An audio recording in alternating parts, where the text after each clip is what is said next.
अगर हमारे आंख में रेटिना ना हो तो क्या होगा? अगर रेटिना अच्छे से काम ना करे तो क्या होगा? रेटिना हमारे नेत्र में क्यों आवश्यक है, इसको जानने के लिए हमको पूरा अच्छे से समझना होगा। तो समझते हैं हम लोग रेटिना क्या है, ये रेटिना कैसे काम करती है। वास्तव में रेटिना की हम लोग जब बात करते हैं तो सबसे पहले जानना चाहिए रेटिना कहाँ स्थित होती है, इसके स्थिति के बारे में जानते हैं। तो बताया गया रक्तक पटल के नीचे होती है, यह रक्तक पटल के नीचे, रक्तक पटल के नीचे और नेत्र के सबसे आंतरिक परत होती है। नेत्र के सबसे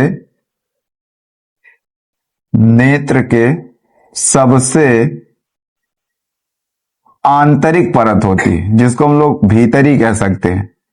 आंतरिक पर्दा होता है जो दृष्टि नाड़ियों से परिपूर्ण होता है। इसी को हम लोग रेटिना कहते हैं। कह रहा है रक्तक पटल के नीचे और नेत्र के सबसे आंतरिक पर्दा होता है। कहने का मतलब दृष्टि पटल जो होता है यह रक्तक पटल के नीचे होता है और नेत्र का सबसे आंतरिक पर्दा होता है। और इसकी क्या विशेषता है, इसमें दृष्टि नाड़ियों का परिपूर्ण होता, मतलब इसमें दृष्टि नाड़ियों की बहुतायत होती है। बहुतायत मतलब बहुत संख्या में पाई जाती है। अब क्या होता है, इसके बाद जो हमारा अभिनेत्र लेंस होता है, जो हम लोगों का अभिनेत्र लेंस होता है, यह काम क्या करता है? अभिनेत्र लेंस बिंब बोले तो वस्तु, बिंब का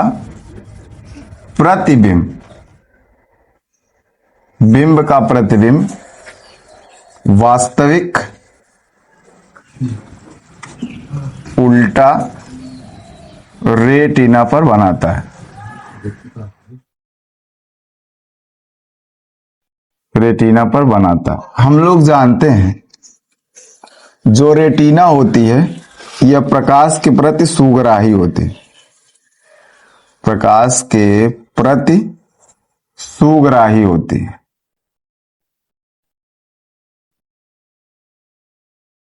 और सबसे अंत में सबसे अच्छी बात जानेंगे हम लोग जानते हैं जो दृष्टि पटल होती है, इसमें मैंने भी बताया आपको दृष्टि नाड़ियां होती हैं।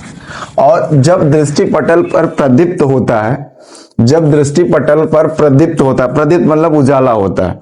जब दृष्टि पटल पर कोई प्रकाश जाता है तो जो दृष्टि नाड़ियां होती हैं ये सक्रिय हो जाती हैं। दृष्टि नाड़ियां क्या कर लेती हैं? सक्रियता दिखाती हैं। और जब ये सक्रिय होती हैं तो उन जो प्रकाश जाता है उसको ये विद्युत संकेत में बदल देती हैं। और जब दृष्टि नाड़ियां सक्रिय होती हैं, कहने का मतलब दृष्टि पटल पर जब प्रदीप्त होता, जब प्रकाश जाता है तो दृष्टि नाड़ियां सक्रिय हो जाती हैं। जब दृष्टि नाड़ियां सक्रिय हो जाती हैं तो उस प्रकाश को विद्युत संकेत में बदल देती हैं। और जब वह प्रकाश विद्युत संकेत में बदल जाता है तो उसमें और तंत्रिकाएं होती हैं जिसका नाम है दृक् तंत्रिकाएं। दृक् तंत्रिकाएं काम क्या करती हैं? दृक् तंत्रिकाएं उस विद्युत संकेत को हमारे मस्तिष्क को भेज देती हैं।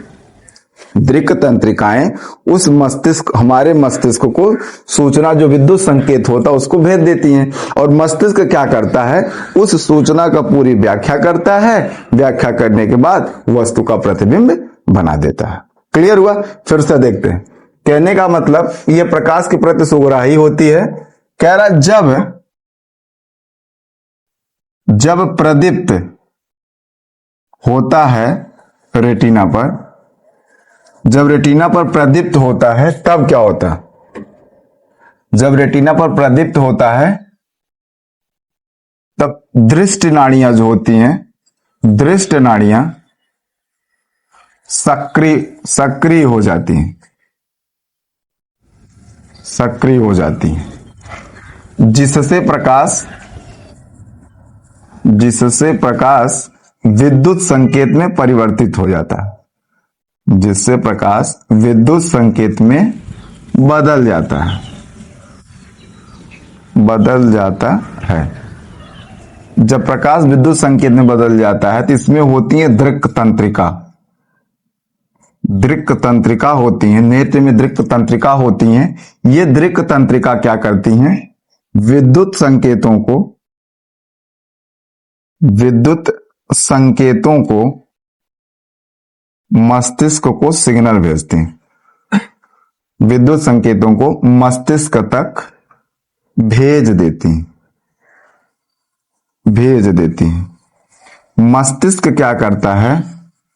मस्तिष्क इन सूचनाओं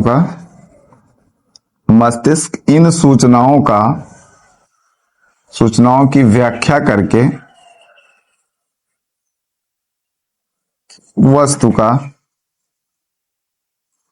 वस्तु का प्रतिबिंब बना देता है।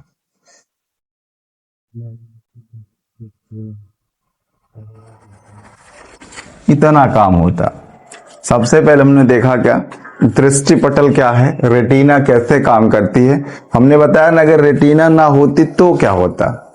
वास्तव में अगर रेटिना ना होती तो हम लोगों के लिए नेत्र में सब कुछ होने के बावजूद भी हम लोग कुछ नहीं देख पाते। वास्तविकता ही है, अगर रेटिना नहीं होती तो उसका प्रतिबिंब, जो लेंस हमारा प्रतिबिंब बनाता है, वो बनता कहां, पहली बात। और दूसरी बात, अगर प्रतिबिंब बन भी जाता तो उनके पास दृष्ट नाड़ियां नहीं रहती, और दृष्ट अगर नाड़ियां नहीं रहती तो वे विद्युत प्रकाश को विद्युत संकेत में बदलती नहीं, और विद्युत संकेत में बदलती नहीं।